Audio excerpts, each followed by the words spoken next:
तदेव घर ले चलो सजनवा हो अपारा धनवा के गाड़ी से हाई कमिटी के गाड़ी से तदेव घर ले चलो सजनवा हो अपारा धनवा के गाड़ी से और वीर बाबा के गाड़ी से। बोल सच्चे दरबार की। बाकी औरत के बोली बहुत रंग के होला। केहू के बोली बड़ा महीन होला, केहू के बोली बड़ा मोट होला, केहू के बोली मीडियम होला, केहू बोले तो एकदम मधनिया जैसे हाँ फरार होला। जैसे औरत भी हर रंग के होली, केहू बड़ा झपड़ झपड़ चलेला, केहू साफ चलेला धरती पीस के, आ केहू तो चले जैसे दहेज में 20 भर के पायल पहन के आवेले। तो आजकल के फैशन ऐसा हो गया बाबा जी कि लोग के देखत रहने के एंकल जींस लोग पहनत रह, अब एंकल साड़ी आ गई है। हम एक दिन देखने कि हई औरतिया कैसे साड़ी पहन ले बिया। तो हमारे गांव में को दीदी है तो कहता तू ना जाना तरु हई एंकल साड़ी है। कहली काहे हई पायलवा पहनले बारी तू देखई है ना कि हम 20 भर के पायल पहनले छम छम छम छम छम। बाकी औरत बड़ी सुंदर भाव में कहत तरीका कि चढ़ल बा सवनवा खुश आग हो ये नोहि मनवा एगो गेरुआ साड़ी एगो गमछा और दे दीजिएगा। लाभ आई पकड़िए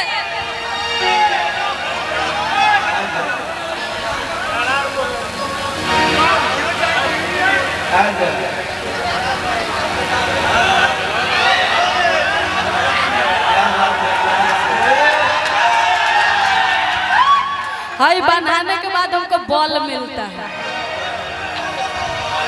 गोलू राजा जी भी आते थे तो यही इशारा रहता कि तू गमछी काहे न बांधे ले।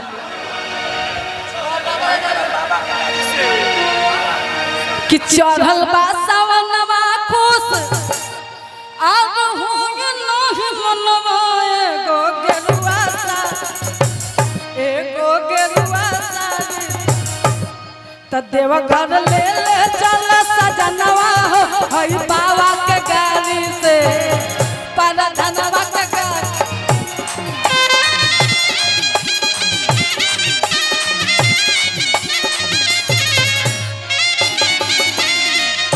तदेव घर ले चल सजनवा हो पर धनवा के गाड़ी से वीर बाबा के गाड़ी से।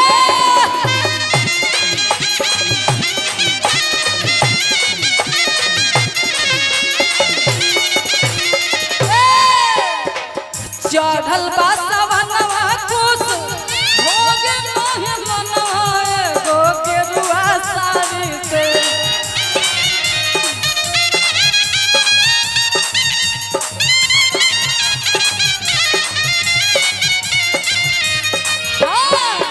चढ़ल बा सवनवा खुश हो गे नोहि मनवा एगो गेरुआ साड़ी एगो गेरुआ साड़ी देव घर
औरत बड़ी सुंदर भाव में अपना राजा जी से, अपना सैया जी से, अपना मर्द से, अपना करेजा जी से अर्जी लगावत तारी। मजा आवता, अच्छा लगता तो ताली ना बजाई। बहुत सारा प्यार, आशीर्वाद और पुरस्कार है आपके तरफ से, बहुत बहुत धन्यवाद। भोलेनाथ आपका भंडार ऐसे ही भार कर रखे, हम लोग पर ऐसे ही आप लोग प्यार आशीर्वाद बरसाते रहे। बाकी औरत को हर तरीका बजा देंगे।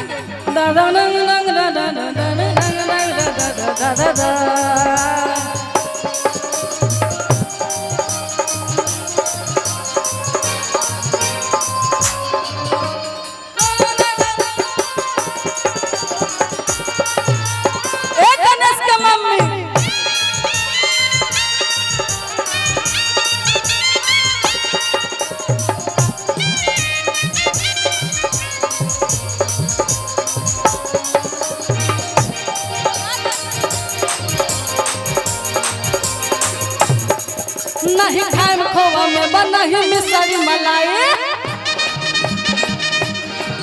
नहीं खाएम खोवा में बनही मिसरी मलाई, नहीं खाएम खोवा में बनही मिसरी मलाई। गल बने हो तो पीस के मिला गाना।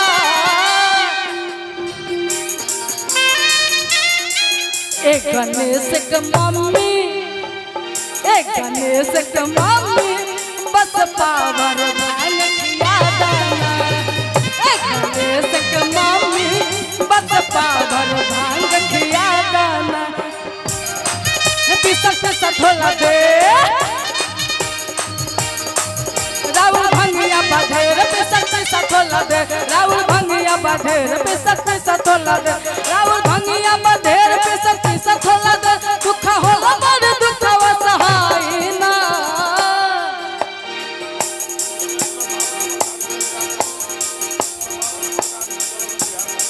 112 नंबर गाड़ी चलल बा बिहार में, उनके तरफ से बहुत सारा प्यार, आशीर्वाद और पुरस्कार है।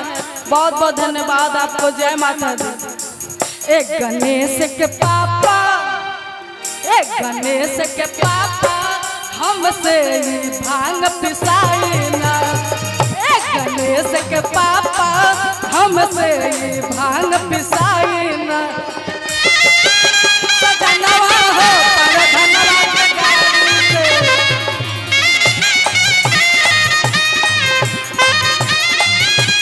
सजनवा हो।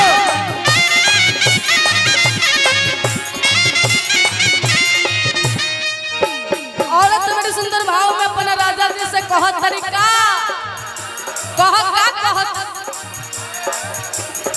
सुहिया पहाड़ चढ़ी देवघर चल जाए।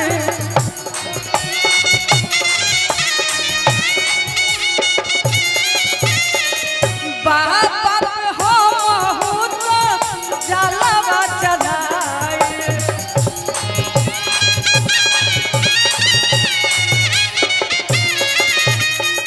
सुहिया पहाड़ चढ़ी देवघर चल जाए। बाबा पे हो तो जलवा चढ़ा।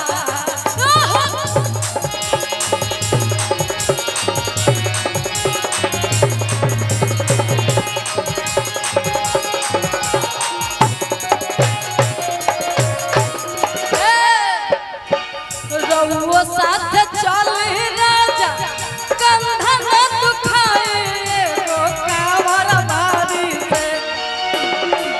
रउआ साथ चल राजा कंधा न दुखाए एगो कांवर भारी, एगो कांवर भारी।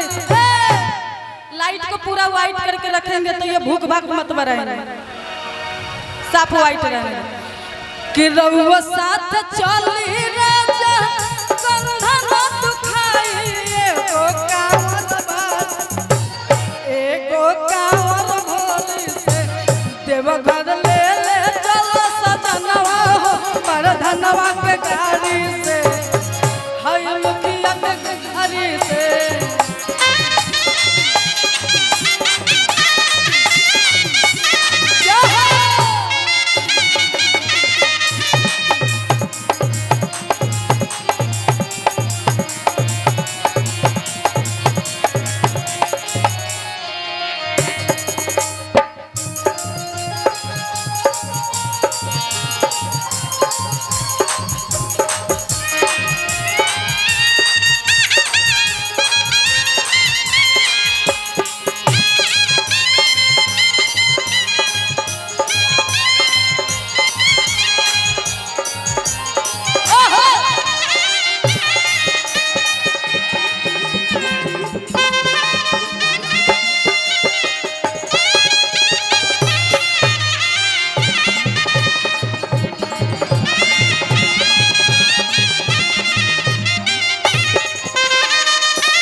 जिद होली और उनके जिद के आगे कोई के ना चलेला।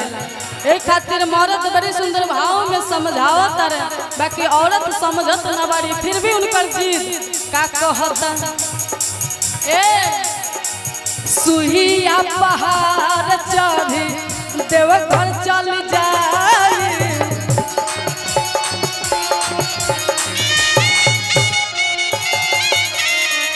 बाबा पे हमहू तो जलवा चढ़ाए।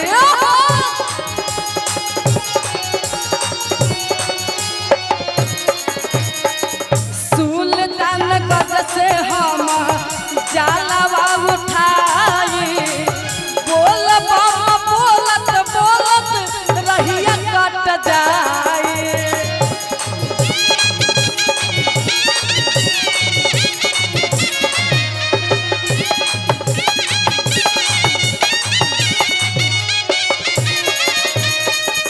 रउआ साथ चली राजा कंधा न दुखाई एगो कांवर बारी से। रउआ साथ चली राजा कंधा न दुखाई एगो आप इधर उठ कर आएंगे। कहल जाला कि जब जैसन तब तैसन, आ दरबार में आगे ना बढ़ल तब मर्द कैसन। पुरस्कार के साथ साथ आपको डांस भी करना होगा। क्या आप लोग इधर वाले देखना चाहते हैं कि आप में कितना थोड़ा सा वो पता बाटे कहना गांव में अलगल ना बिहार में छपरा गोपाल हमार हावड़ा में हमारी हम मसरक में गोपाल बारी जे बच के निकल गए वो सारा जगह से निकल जाए तो पूरा रात बाकी बात है। ठीक बनू तो अभी गोपाल बारी पर ये बाबा का दरबार है, यहाँ पर कोई कंपटीशन नहीं हो रहा है। ये दरबार में श्रद्धा से लोग झूमते हैं और नाचते और गाते हैं, तो आपको हम श्रद्धा से बुलाए। बाकी आपसे कि रउआ साथ चली राजा कंधा न दुखाई एगो कांवर बारी से। रउआ साथ चली राजा कंधा न दुखाई एगो कांवर भारी से। अगर एक बार आप ऐसे हाथ रखेंगे कमर पर, घर में माँ बाप ना सिखैलो, फौज में फौज ना सिखैलो तो ना तो प्रॉब्लम यहाँ नहीं है। अगर जो काम आपको माँ बाप कहे नहीं किए हैं शांत सुनेंगे, बाकी आपकी पत्नी आएगी और जो कहेगी आपको वही करना पड़ेगा। वो 24 जून के आ गई, वो 24 जून के आ गई, वो ना सुधर ली तो ये सुधर। बाकी एक बार ताली बजाएंगे, एक बार झूमना है कि रउआ साथ चली राजा कंधा न दुखाई एगो कांवर बारी से। एगो कांवर बारी से त देवघर ले ले चला सजनवा पर धनवा के गाड़ी से। हई मुखिया के गाड़ी से देवघर ले ले चला सजनवा पर धनवा के गाड़ी से। हई मुखिया के गाड़ी से देवघर ले ले चला सजनवा पर धनवा के गाड़ी से। हई मुखिया के ले ले चला सजनवा पर धनवा के गाड़ी से। हई मुखिया के ले ले चला सजनवा